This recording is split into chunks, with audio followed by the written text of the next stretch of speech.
So we're live. Getting here was kind of this weird symphony of chaos today.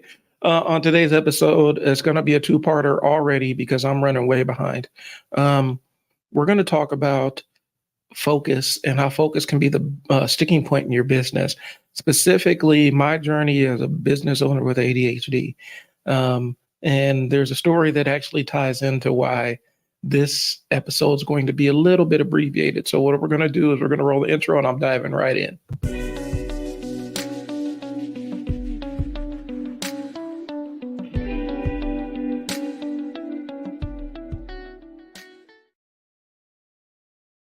All right, so we're on episode 3 already. So we're chugging right along.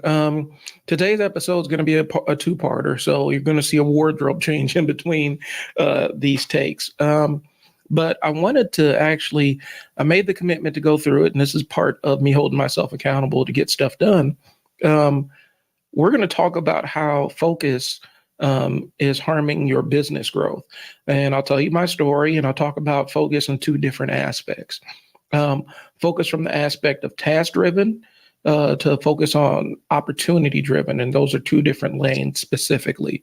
So that's what we're going to talk about on today's episode. So my brief story today, there's going to be more of my stuff in here, but my story today is woke up and within the first 5 minutes of waking up, power went out. Apparently somewhere along the line, a tree fell on the power line, knocked down all the power for my neighborhood. So my office hours were shot and I've been in chaos ever since.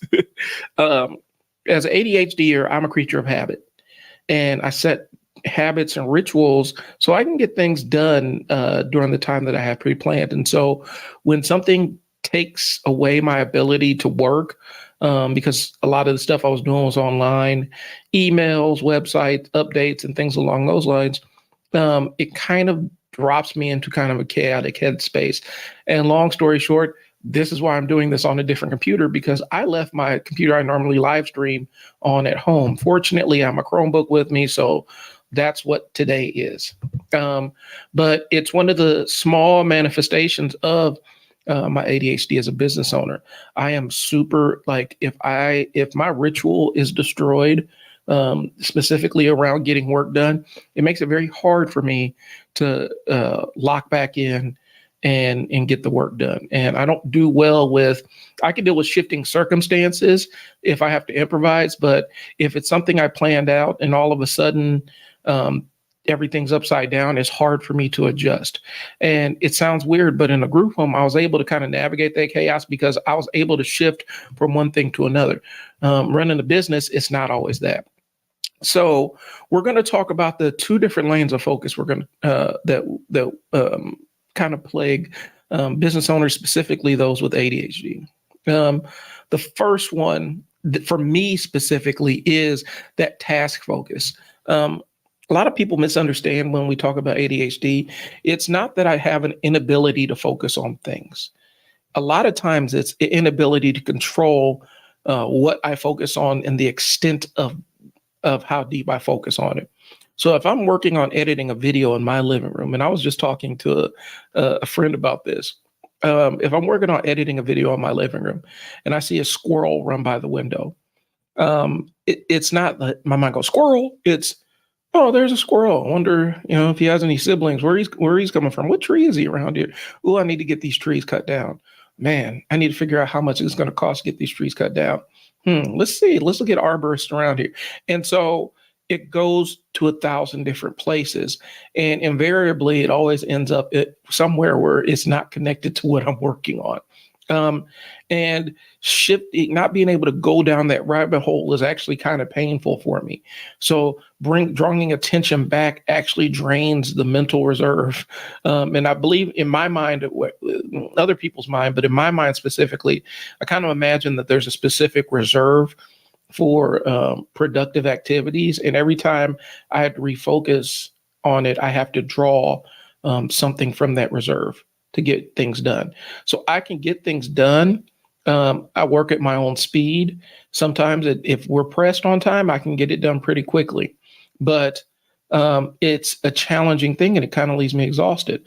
I've hyper focused on back in my days, with case management stuff. I've hyper focused on like getting case notes done and things like that. 16 hours of just grueling straight through, and I was able to have reasonably legible court reports and stuff like that. And I had to just kind of disassociate for a couple of days afterwards because my mind was completely fried. I don't even know how I made it home that day driving. And so it is one of those things where the focus part is kind of a taxing thing. And so it is this ebb and flow. It isn't just a discipline thing. I know what I need to do and I understand what I need to do. And I have the capability of doing it in most circumstances, but my brain kind of works against me in things that aren't necessarily that exciting. And so from the task perspective, I have to organize, and I found, I'm unmedicated now. There was a time when I was medicated and it was a little bit easier to do this kind of stuff with tasks, but it came at the expense of a personality. So I had to pick my poison with that one. But I was able to really get the task piece of it done by creating rituals around work and having specific times when I'm working, specific times when I'm not working, and having specific setups and things along those lines so I can get things done. And it's not a perfect system, and it looks like chaos to anybody that's not in my headspace, but it's kind of what worked for me. And so these are the simple tools. And I spent a lot of time and resources, specifically resources on organizational methods, the GTD method. I went out and bought all the folders and, every day had a specific folder that went along with it. And at the end of the month, you go through and see what tasks have not been done, and you do those tasks on the last day or two of the month. And it worked great until my brain stopped focusing on it. And then all it meant was I had, 30 folders or 32 folders with varying degrees of tasks that needed to get done sitting in them. And so I've tried a lot of the different methods. I know there's the Pomodoro technique where it's, you give yourself little micro breaks. So it's like 20 minutes of work, 5 minutes of mental vacation, 20 minutes of work. And that worked until I wasn't able to focus on those. And so it's a lot of hybrid of different ways I keep myself organized. I write things down, then I log them on my phone, and I log them into Google Keep. And, I try to back up information as much as possible so that I can find it no matter where I'm looking. And that's kind of one of the things I've used. But from a business owner standpoint, there's a lot of different tasks that aren't engaging that you have to complete as a business owner. And that's a struggle. It's not easy. And it kind of plays into the next part of the focus aspect.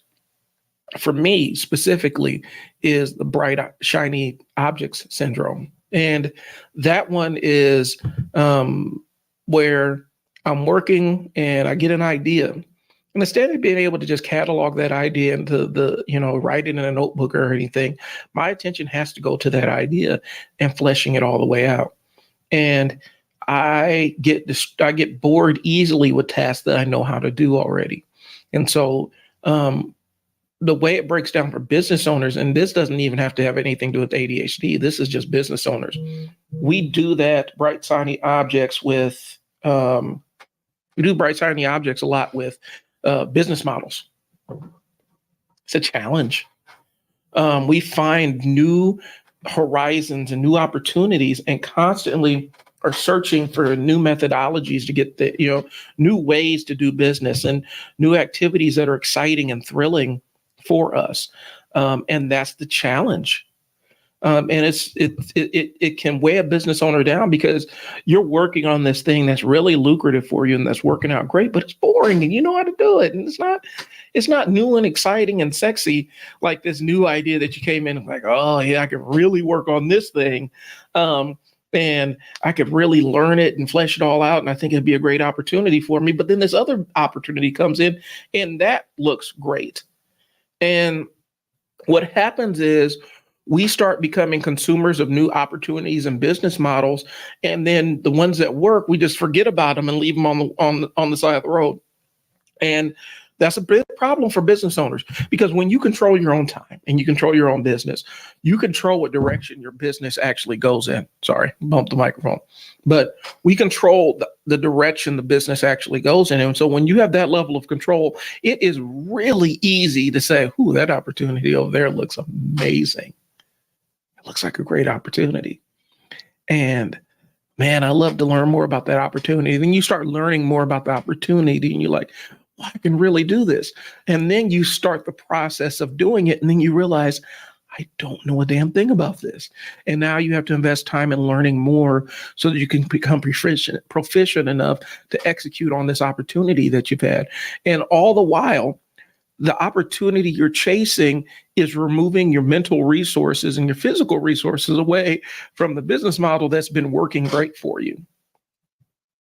That's how it affects business owners. And so a lot of times it's being able to ignore that great looking, fantastic opportunity that has just availed itself to you and focus on the boring business that has been supporting you and that you know really, really well. That is how the focus thing cuts as a business owner. And then you throw ADHD into it. And then now I become a consumer of stuff on YouTube about business models and learning how these different things work and interact. And it's really exciting, and different methods of marketing and how this sales funnel works and all these other things and these tools and gadgets that can help me deliver content better and help me record better video. And there's so many different distractions out there, and then distractions mix with opportunities. And then you start making other services based on that.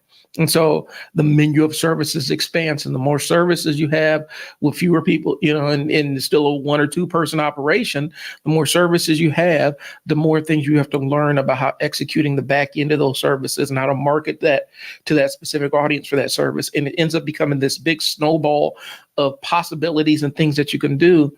All the while, your business is sitting over there kind of waving at you, looking at you like, hey, I'm the thing that's kept a roof over your head. Can we focus a little bit of attention on that?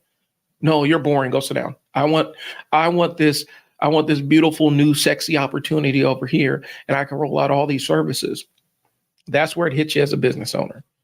I know how to do a lot of things, and a lot of times it feels like a gift that I can write and I can shoot video, and I know how to set up a podcast, and I know how to do audio and lighting and all the other stuff for other people. And I know how to do a little bit of web design, and I know how to do a little bit of this and a little bit of that. And I know how to do a little bit of e-commerce on Amazon and a little bit of e-commerce off Amazon, and know how to do some email marketing and stuff. And these skills are all great, but it makes it very difficult to establish, okay, these are the things I'm going to offer to the public, and these are the things I'm going to beta test and see how this service looks in the real world. And so what happens is I add new services on before I think about the time, having the time or capability of doing X, Y, and Z. I never add on a service that I don't know how to do or execute. I never do that. But I will do is add on a service that I feel like I have a good affinity for, and then get into the weeds of delivering that service and realize, wow, I really don't like this. But now I'm committed to it because I have a client that's paying me for the work. And so that's kind of how this thing runs. The reality is a lot of times, specifically as business owners, if we would just pour into the boring stuff, we'd be a lot further along in our business. But it's hard to pour into the boring stuff because the boring stuff is boring. All right. So anyway, that's kind of my intro for this whole thing. New opportunities are exciting. It's rewarding to find something new, specifically for a business owner, because, you kind of create your own little reality and, your own workflow for stuff. But, finding a new opportunity allows you to add a little bit of variety to your mundane day and do something a little bit different. But there's consequences for jumping from one opportunity to another, because you never fully flesh out all the benefits of that specific opportunity when you're constantly shifting business models and trying out different things. And then sometimes you get into a business model, realize you don't love it, and now you have to shift client bases. And even though your clients may not cross over what you want to do, sometimes they do. And that can leave some not great feelings because clients feel like you abandon them for something else that something else that looked better. It's just not a good habit to build. And so there's a balance between finding those new opportunities and chasing them down the road. Now, ADHD, like I said, newness for creative people specifically, but for ADHDers, newness is a drug. It can be intoxicating. Learning new things, man, new stuff. It ends up becoming a thrill in and of itself. The thing I hoard is ebooks. My Audible account is absolutely it doesn't need to have as many books in it as it does, but I'm always finding new ebooks about things I want to learn, and I do consume them. And that gives me new interests and new capabilities, but at the same time, it's at the cost of being able to focus on the things I already know. And I am Mr. Start Ventures. I come up with ideas and I'm ready gung ho to start a brand new venture. And I still see the venture through, but sometimes you get knee deep in the venture and it's not as great as you thought it was. So not being able to focus can damage your long-term planning. And so this is probably the last part I'm gonna go into, and then we're gonna bookend it and I'm gonna come back. Hopefully tomorrow. I got to check and see what my availability is to wrap this thing up. But the lack of focus from a standpoint of planning, that lack of focus on any one thing, you never see any venture to its endpoint when you're not able to focus on the gory, boring details of what it takes to maximize this thing. And a lot of these businesses that end up thriving over the years are able to maximize one or two lanes, become experts in delivering those one or two things, and that's all they focus on. And then they just keep finding new opportunities to maximize the skills and capabilities they already have.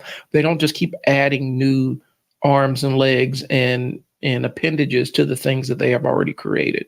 They focus on just maintaining it and then finding new opportunities. So their new opportunities come in the form of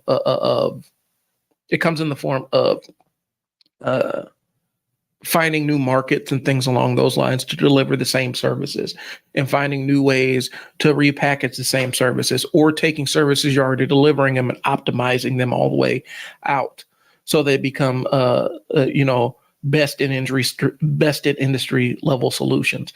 That's how they find that's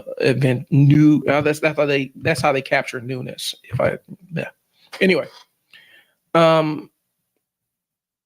it costs money to keep changing tasks and changing new ventures, because every new venture is going to require a specific marketing campaign for that new thing. You have to find a new audience for it. You might need new equipment for it. You might need to learn some other additional skills, classes, and things along those lines. So every new idea, new opportunity does have a cost, whether it's monetary resources, emotional resources, mental labor, things along those lines. So every new opportunity you add into your business makes it harder for the core business to function. And so you have to be very careful to only chase opportunities that augment your current business. And that's not always easy. It's easier said than done, because then you have to have a long conversation with yourself or maybe your business partners about how does this new opportunity enhance the services we're already delivering for our clients and enhance the experience that we're delivering for our clients. And like I mentioned before, you can lose your trust or credibility with existing clients. And that negative talk can carry on, even if you're going into a completely different industry, that can carry from one thing to another. And specifically as an ADHD business owner, you end up, and I know it's not one size fits all, but there is a level of being sensitive to criticism.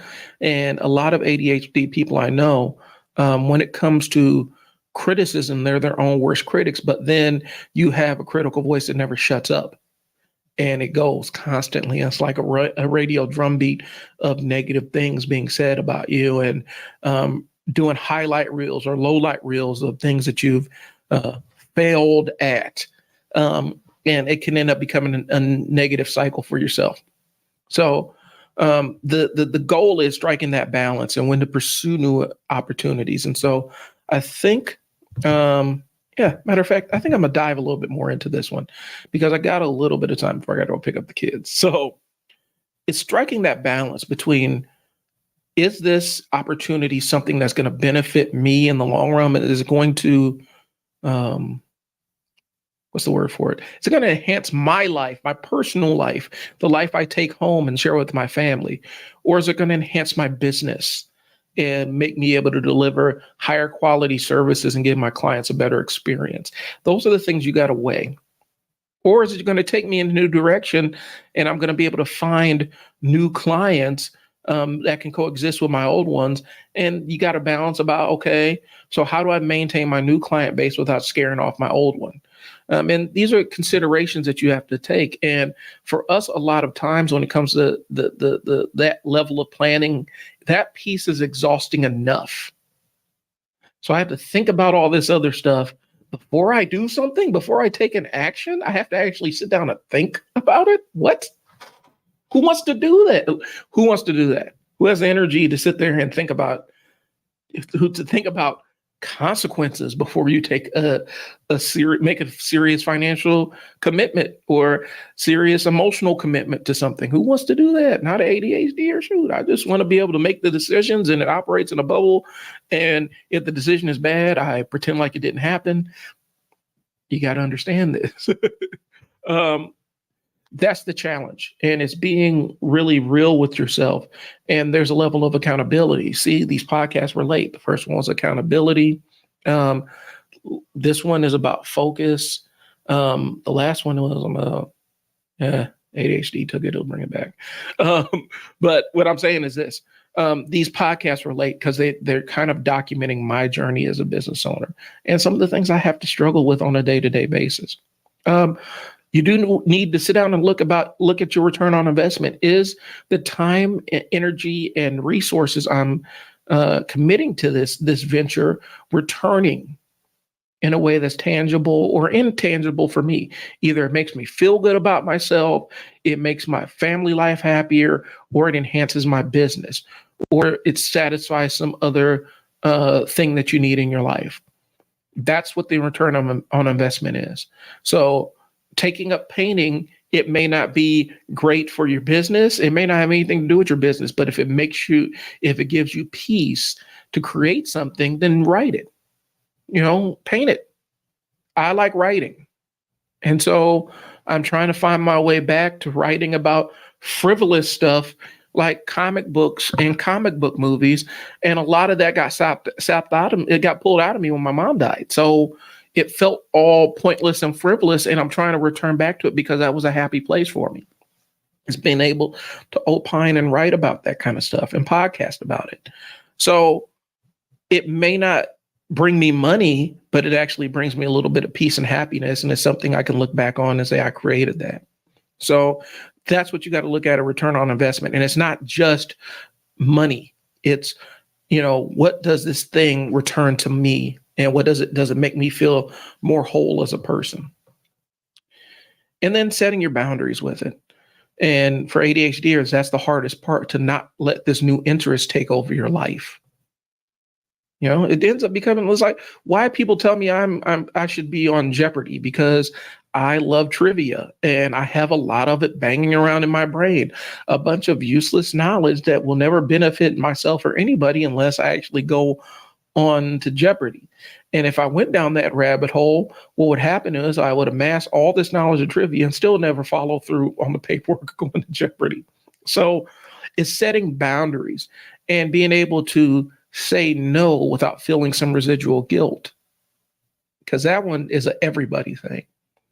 Being able to plant your heels and say, no, I'm not going to do this, and not feeling like you're failing somebody or hurting somebody's feelings. I actually struggle with that one.